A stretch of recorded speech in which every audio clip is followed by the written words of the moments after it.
Hello everyone. So, when it comes to food, how often do you really pay attention to what goes into your mouth? Do you actively take the time off to read the label, as in go through ingredients, see when it was made, and most importantly, where did it come from? I personally wouldn't care less about what I ate. I would look through my list, pick things out, wouldn't even care about the brand, but it wasn't until a couple of years ago that things really changed.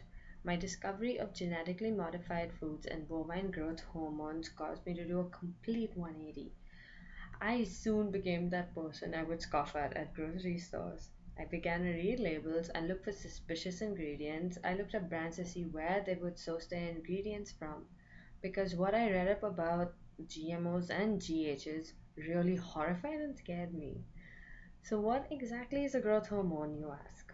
Well, according to the Food and Drug Administration or FDA, a growth hormone is a protein hormone produced in the pituitary gland of animals, including humans, and is essential for normal growth and development and health maintenance.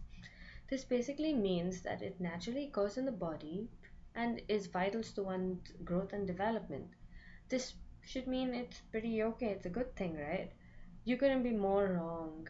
These hormones are synthetically produced and injected in animals in order to increase the production of milk for demand to meet supply.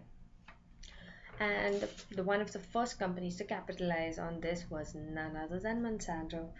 Their scientists inserted cow hormones in a bacteria, and voila, a new synthetic growth hormone, or known as RBGH or RBST, was born. The results were staggering. Milk production increased by 10 to 15%.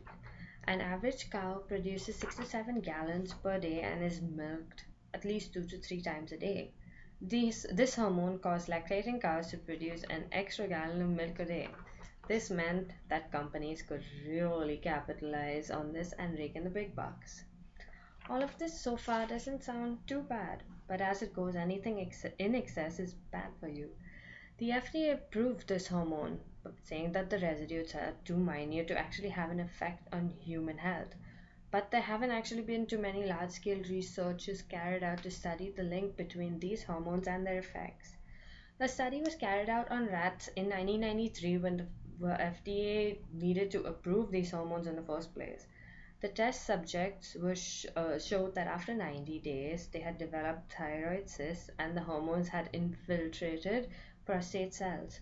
Another discovery was that there were elevated levels of insulin like growth factor or IGF, which is a protein which does occur naturally in the body but in high quantities could lead to an early onset of puberty and can be linked to prostate cancer. One of the worst and most foul effects of these hormones, according to me, is mastitis. It was deemed to be one of the smaller but significant findings that cows treated with these hormones display.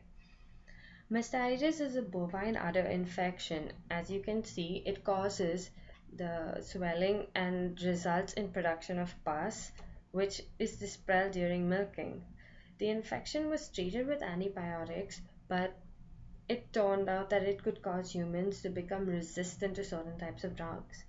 Besides being a major health issue due to the residues of pus being present in the milk, it also is a major discomfort to the cows. It causes the udders to swell beyond proportion and can be really, really painful. On a slightly brighter note, a lot of major grocery stores, such as Walmart, have stopped carrying RBGH milk. And some companies, such as Ben& Jerry's ice cream, have even started labeling and market themselves as RBGH free.